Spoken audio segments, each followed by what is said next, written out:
For as long as humans have shaped the land, we've also shaped the liquids that fill our cups. From golden beer in the shadow of the pyramids, to barley ale brewed in early Europe, to rice wine poured beneath Japanese cherry blossoms. Alcohol has never been just a drink, it is identity. Today we follow its story across three ancient worlds, Europe, Egypt, and the Far East of China and Japan, discovering something different about the same timeless brew that can even show us something of the world today.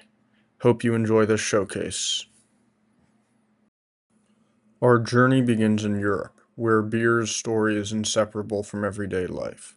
Long before vineyards covered France or Italy, the earliest Europeans were brewing dense cereal-based ales inside small settlements.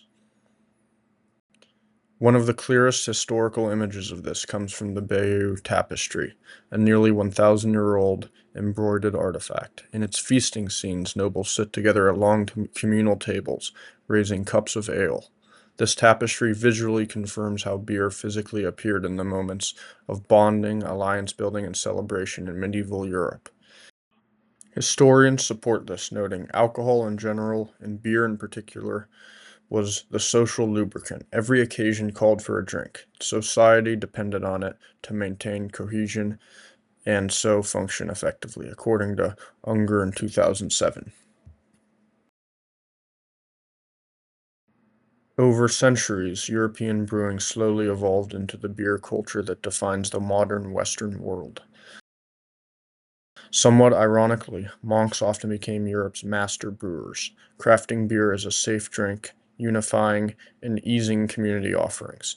They recorded recipes, controlled temperatures, perfected fermentations, and introduced hops, which is a change that reshaped global brewing forever. Europe gave the world the framework of beer as craft, beer as industry, and beer as identity.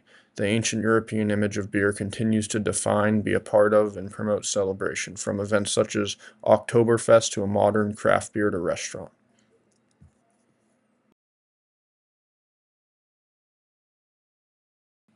Across the continent in the Far East, alcohol took a different path.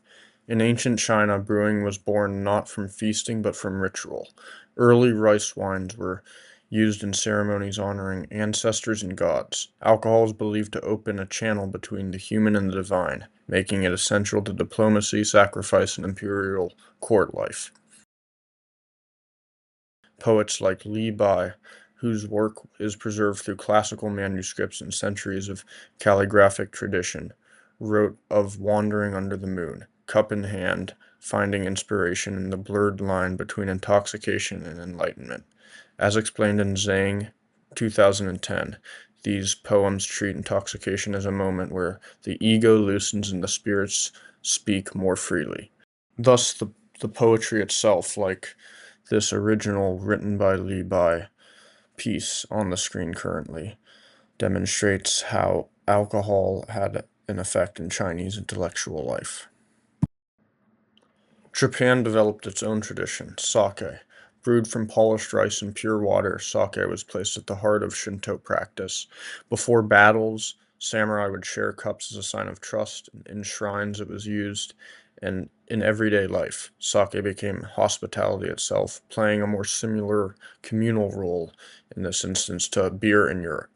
Together, China and Japan created a vision of alcohol not exactly as an escape, but as a connector between people, spirits, and between worlds. And their written traditions help us understand this. Far to the west, beside the Nile, ancient Egypt was in many ways built on beer.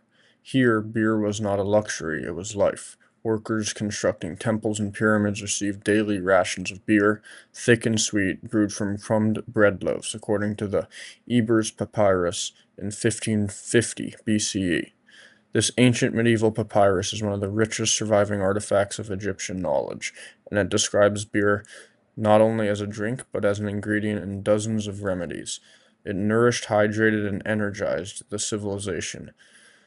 Beer also carried sacred meaning. This is seen from the myth of Sekhmet, preserved in the Book of the Heavenly Cow. which describes how the gods dyed beer red to resemble blood in order to calm the destructive goddess Sekhmet and save humanity. This mythological text, an important artifact in itself, shows how beer was thought to influence not only people but divine forces as well. In homes, taverns, and festivals, beer was a symbol of joy and human connection. In temples, it was an offering. In medicine, it was the base for remedies. And in myth, it was powerful enough to quell the strongest gods and goddesses. Across cultures, beer has been more than just an item. It has been something that has carried magic and purpose through its effects and meanings. From the brewing scenes reflected in the Bayeux Tapestry, to the poetic wine traditions of East Asia, to the sacred and medicinal beer recorded in Egyptian papyri, alcohol shaped how ancient peoples understood nourishment, community, and the divine, in large part due to its constant effect to alter the mind and often, if used in a good way, reveal deeper layers of the conscious. Alcohol is everywhere in our culture today, but its meaning comes from a long history. Europe, East Asia, Egypt, and even more. Each used it differently, yet somewhat uniquely, as food, ritual, medicine, and community. By understanding how past societies experienced it today, we can better understand why it plays such a big role in today's society. Three regions, three histories, one shared human impulse to take the plants from the earth, transform them with water and time, and lift up a cup in search of meaning and in celebration of life. This is the documentary. I hope you enjoyed.